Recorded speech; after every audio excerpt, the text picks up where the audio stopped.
Aloha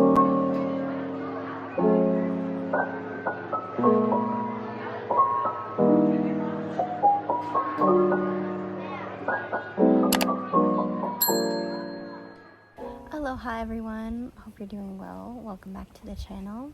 So in today's video, I thought I'd share some things that I like to do here on Maui since I've lived here for 7 years. Whether you're coming here for the first time or you've been here before and you've been here many times and are kind of running out of things to do here on Maui, I'd love to provide you some more ideas to add to your to-do list of activities and memories that you create with your family or friends visiting. Ignore my dog in the background. I got him one of those collars to help himself like testing out whether it works, to see whether it works or not. So cute. Sorry, I had to move inside because I'm really nervous with all the other tenants in this place that I live in. I'm trying to respect their privacy and not make it awkward while I film. So I'll just film in here, even though I really like the lighting outside and the backdrop with all the tropical plants, proof that I am living on a beautiful island in Hawaii. But anyways, let's get on with the video. So the first thing I have on my list, just kind of, it might sound strange, but it's a thing, and we have it here on Maui. I'm pretty sure you haven't thought about this, but we have goat yoga here. And if you don't know what goat yoga is, it is exactly what it sounds like. You are doing yoga with goats.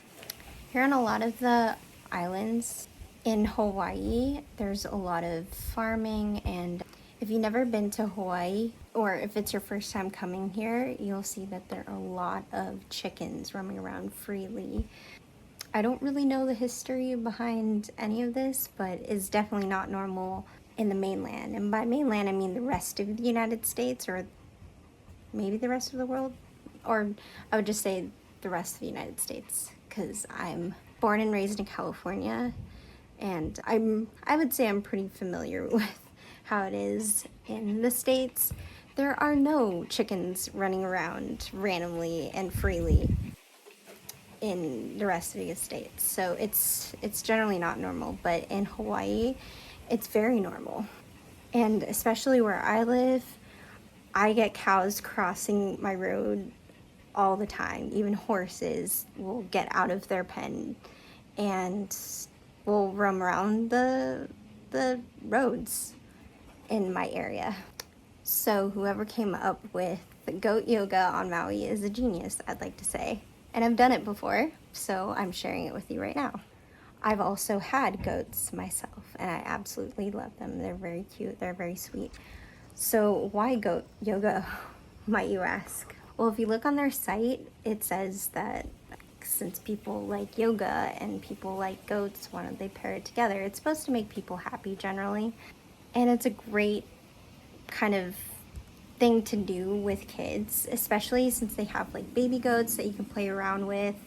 They're not trained to do goat yoga with you or yoga with you. They're basically just alongside you. They're trained only to be friendly with you. So if you go there, you'll see a whole bunch of baby goats, and the owners will have you pass the baby goats around, because what they try to do is to make the baby goats comfortable so that when they're older, when they're adults, they'll get used to humans, and that just kind of helps them drive the business and have all their goats be comfortable with doing yoga with other humans. The goat yoga is on a farm, so they do hire a actual yoga instructor, but it's actually on a farm, and it's in Kula, and it has a great view.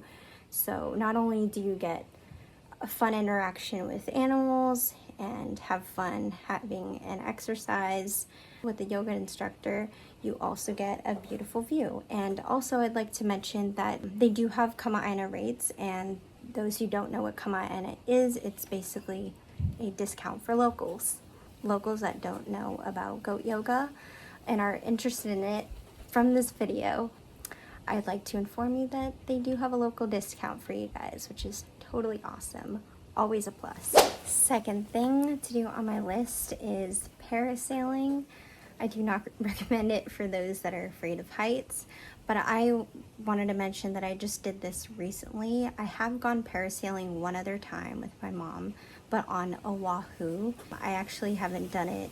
This is my first time doing it in Maui, and I did it with my friends, and I didn't know that they can seat up to 3 people in the air, and I had a group of 3, me and my friend and her boyfriend, and we were all sitting up there all together, which is perfect. I thought I was gonna be paired with a stranger or go by myself, but it was perfect. It worked out perfectly. I believe they do have a Kama'aina rate. I did this in Kapalua. The day was perfect. It was super sunny. The water on that side of the island is way more crystal clear and really pretty. I think that's the only area that they do parasailing on this island, but I highly recommend if you dream of flying. It's a great way to look at the island. It gives you a different perspective and it's super fun. So yeah, parasailing. So the third thing on my list is cliff jumping. Now, the only place I know where you can actually cliff jump is Cliff House. There is like a rocky area right across from a cliff house, and what it's called. And it's a great little cove. A bunch of locals love to park there and hang out there for the day. It's just a giant ocean pool, and you can jump in, you can jump off the rocks. Be very careful. I recommend wearing more of a full bathing suit, maybe a wetsuit. I recommend only because there's a bunch of rocks there and it's easy to get cut. The rock jumping itself, cliff jumping itself, is pretty safe. I jump generally off of one rock.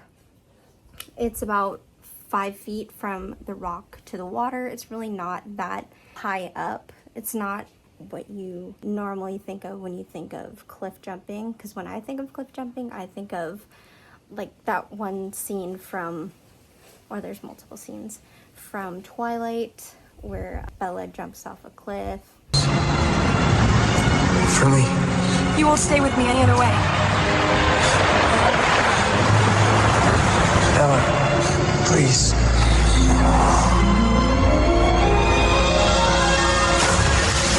I think in the second movie, Into the Water, I think that's very high. That's not, this is way, way more safe, I would say. You can also snorkel over there, which is great. It's a little bit more shallow. You'll see a lot more sea turtles. I feel like you'll see sea turtles everywhere on this island. I feel like it's pretty easy because it's just Sea Turtle Island. Like, sea turtles love to be here. So I would say it's pretty easy to get a quick swim with a sea turtle. And I went last week, and my friend was able to capture a really good video of a sea turtle herself. So yeah, you can do 2 things for one over at Cliff House. We're moving on to number 5, because swimming with sea turtles is the 4th thing on my list, and it kind of goes with Cliff House a little bit. I would say you can swim and find sea turtles, like I said, anywhere on this island. It's pretty easy. But the 5th one we're going to talk about, 5th thing on my list, is Twin Falls. This is a great place. I know there's a whole bunch of waterfalls on this island, but I feel like this waterfall specifically is the easiest to access. All the other major waterfalls are on the road to Hana, which is great, but if you don't want to go for a full road day trip to see all the waterfalls, I like that Twin Falls is a great stop, a short little stop before you get to Hana, if you don't want to go all the way to Hana.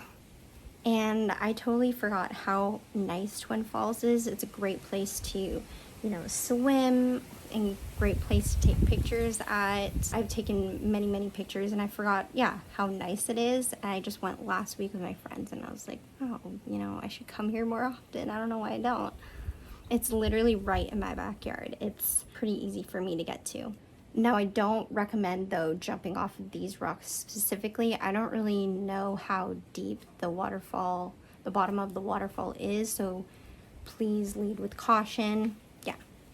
But Twin Falls, great place to go. And sorry, the sixth thing on my list is Road to Hana. Now I wanted to make this a separate category to talk about because a Road to Hana is a full day thing. I say that because you'll be stopping a lot because there's just so much to see throughout the whole trip, whether you are stopping to see the waterfalls or you can be stopping to see like the view from the cliff. But I do recommend, if you want to go definitely in a rental car because the road is very narrow and it's off of a cliff. Even I don't like driving there, and it's very windy. So I recommend a really good driver, and definitely use a rental car because I've seen so many people bump into each other. I know most of the time people visiting there are going to use a rental car unless you're going to visit with friends that live here. I guess you wouldn't, but I still recommend using a rental car because, yeah, I don't want to wreck any of my own cars because it is quite a journey, a trek to get there. I know people it's deemed to be kind of scary. I would say it's only scary if you're the passenger, because if you're not looking on the road, you'll definitely get car sick. So, yeah. It's also scary for me, I would say, because of how narrow the roads are and you're like literally off a cliff. Like the road is carved off a cliff. So, yeah. Just be aware of that. But there are many stops. There's, the bamboo forest. There's also a bunch of beautiful beaches. There's the black sand beach, the red sand beach back there, the 7 sacred pools, which is really, really pretty. So yeah, if you plan to go on the road to Hana, plan for all day. So I would say leave early in the morning if you want to go all the way around the mountain. Well, the next one on the list is hiking the bamboo forest. Now I already mentioned previously about the bamboo forest, but I also wanted to make this a separate category. You do have to go through Hana in order to get to the bamboo forest, but it's like in the middle of the whole road and the whole route. So you can just go there just for the bamboo forest if you want to. I do recommend if you're going to the bamboo forest, go the full day. Like treat it as a full day thing. Because again, you will be stopping. The hike is relatively long. The 7 sacred pools you'll see along that hike. And I do recommend wearing tennis shoes or really heavy duty hiking shoes because there is a lot of rocks to climb up when you walk up there. Oh, also bring like maybe ice with you just in case you have sprained your ankle, because there's so many rocks you could sprain your ankle. What I learned is to ice your sprained ankle right away because that's what happened to my mom. And she always carries ice with her, just, I don't know, to keep our stuff of food cold. And luckily she rolled her ankle. She didn't even roll her ankle on her throughout her hike. Is only when she was walking down from the bathroom, which is the bottom of the hike, to her car, and she rolled her ankle. And she iced her ankle right away, and she was able to walk the next day. So the sooner you ice your injury, the faster you'll heal. And I've already have experience with that because I've closed a door on my pinky one time and iced my pinky right away and was able, I literally felt no pain the next day. So, all right, the next thing on the list is hiking to Haleakala. This is one of my favorites because I feel like it's a little overlooked, but it's one of my favorites because it's so beautiful. It's definitely an adventure. If you are a hiker, probably this is nothing to you. The thin air is what got to me. I hiked this with my friend and her boyfriend last week, and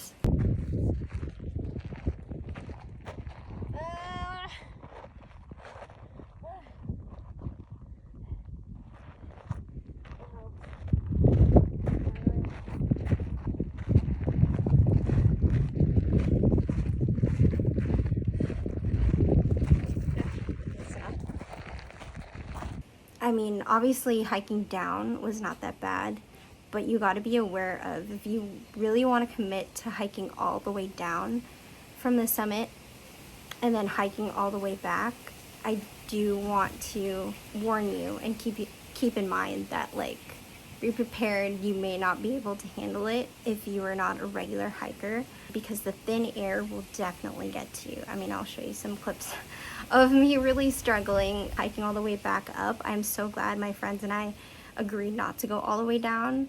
There are so many people that just hike that we've met that are normal, regular athletes that hike on the regular and have camped there, and they were struggling too even. So be aware, but it's literally like walking into a painting. I mean, even the pictures and videos that I'm showing you now are not doing it justice. I will say though, if you want to do, like, there's also early sunrise or sunset. I believe if you want to go to the park, it's a national park. If you want to go to the national park, Haleakala National Park, sorry, my arm is tired, in the morning before sunrise, then you do have to make a reservation for that.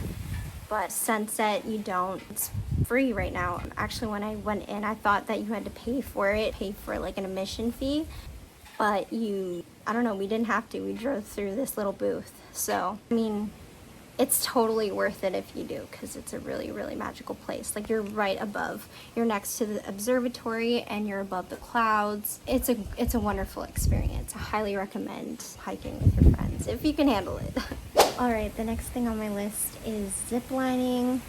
Also, don't recommend if you're afraid of heights. I'm not afraid of heights as long as I'm tethered to something, but this is a great thing to do. I think it's pretty well-known thing to do in Hawaii as well. I never zip-lined. That's not true. I have zip-lined at a playground, and I've zip-lined in a couple of my, like, classmates' friends' backyard, but I've never gone like professional zip-lining, like vacation zip-lining, until I came to Hawaii.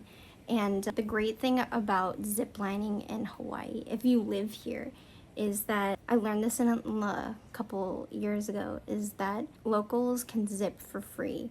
Although you do get Kama'aina rates throughout the year if you're a local for any zipline company in Hawaii, but what's even better, what tops it all off, is that every September of every year, locals get to zip for free so long as you bring either 10 cans of food or 2 5-pound bags of rice to donate to the Maui Food Bank. You can practically zip for free, and that's what I did. Ironically, my friends came to visit me this month, September, last week. Perfect timing for me to completely zip for free, which was great. I loved it. And this goes for all the ziplining companies in Hawaii. I believe you can do this as long as you are a local. This is only for Hawaii residents. I know I'm stressing this a lot, but I don't want to give the impression that, like, oh, ziplining is for free for everybody. Obviously, they have to make money. There are many zip lines here on Maui. I think I've been to 3 different kinds, 3 different areas. So I went to one behind my house in Haiku, which is more like a jungle one. And then my favorite is the one in Lahaina. I believe the view is a lot prettier. And then the one I went for the first time, is the one in Kula, which is really, really, really fun. I also did post a lot of short videos of me ziplining on my YouTube shorts of this channel if you want to go check that out for yourself. But yeah, I had a lot of fun. Ziplining is a great thing to do when you're on Maui. So the next thing on my list is spa day. Now, I've never really had a full spa day, like a luxurious spa day before, and I decided to go all out with my friend because it's way more fun to do with your friend, and I had a time. And I went to, I would say, the best one on island. It's the Grand Wailea Kilolani Spa.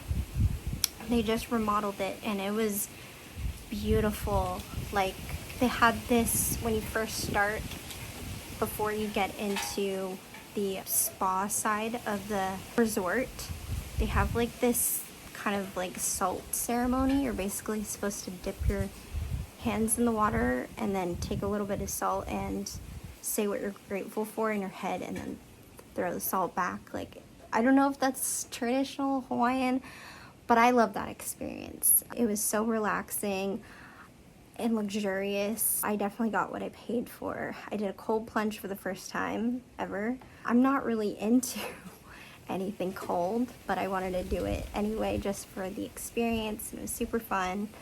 I don't want to show you the cold plunge experience because I did make a video on that. If you want to check that out, I did make a short YouTube short video on my little spa experience, but I believe I got a restriction on that on YouTube, so I don't want to get another restriction on this video. But if you want to check that out, that YouTube short will always be up.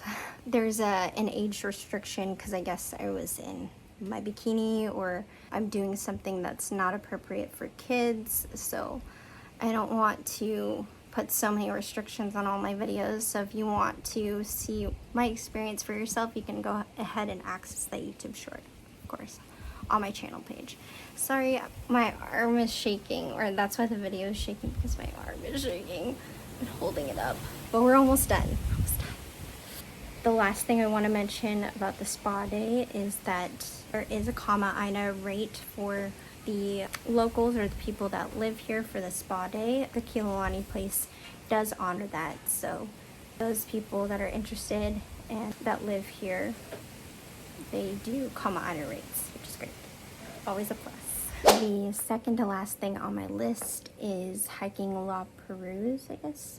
I've hiked this area so many times with my mom and her friends and my friends. I think it's great. It's behind McKenna. It's a great place to hike. It's a little kind of hiking park area, basically walking on rocks. So I do recommend wearing some good closed-toed shoes and sturdy shoes. But the great part of hiking this area is the views. You'll be off a cliff, you'll see a lighthouse, and then also on your way there, you'll see a whole bunch of goats. They live off of that area. They're wild, free ranged goats. And it's really cute to see. It's so funny because I've had goats before. You'll know when you're near a goat because you'll start to smell, like, in that area, goat cheese. I noticed though, since having goats, if male goats are not neutered, they'll start to smell like goat cheese. So all my male goats were neutered. Yeah, they never smelled like that, but I know when I'm near, if I go to that area to hike, I know when I'm near a goat, when I walk into the area and it starts to smell like goat cheese. The crazy thing is, like, when you take pictures, like, of the area full of goats, you won't be able to see it. It's like an optical illusion in your picture. It's like they're hiding because they're dark brown, but they're very, very cute.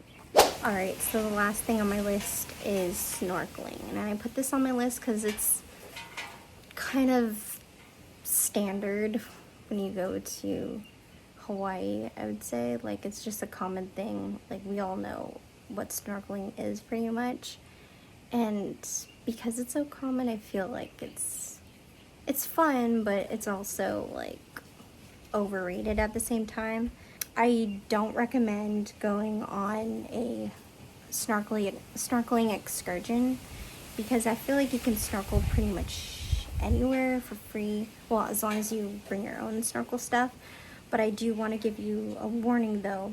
There's a lot of deaths in Hawaii involving snorkeling, so please be careful. Just recently, unfortunately, this couple passed away due to snorkeling, but they had snorkel masks on. These are full face masks, and I think it had to do with the amount of CO2 they got, and they passed away with that high concentration of CO2. So if you are snorkeling, I just want to warn you and give you some advice. Please snorkel, I recommend, around a lot of people. And please do not go snorkeling out yourself. Please don't go far. And don't wear the snorkel masks, like the full face masks. Wear the regular, common snorkel mask that covers just your face and your nose and your eyes. But it is great to snorkel here because you will see sea turtles and fish. But I don't recommend going to like a snorkel trip because you can pretty much see the same thing everywhere. you don't have to pay for the full excursion to do so. So yeah, but please be safe. Safety is the #1 priority, please. There are also a lot of sharks here, and shark attacks in Hawaii is very common because we do have a lot of tiger sharks. But I don't want to say any of this to scare you. I just want you to increase your awareness and be a little bit more mindful. And I want you guys to have a lot of fun while you're here and not focus on the scary stuff. Alright guys, that's going to be the end of this video. I hope I gave you some great ideas of things that you probably didn't think about or was not on your list of ideas from the internet. Don't forget to like, comment, share, and subscribe if you want to. And I will see you in the next video.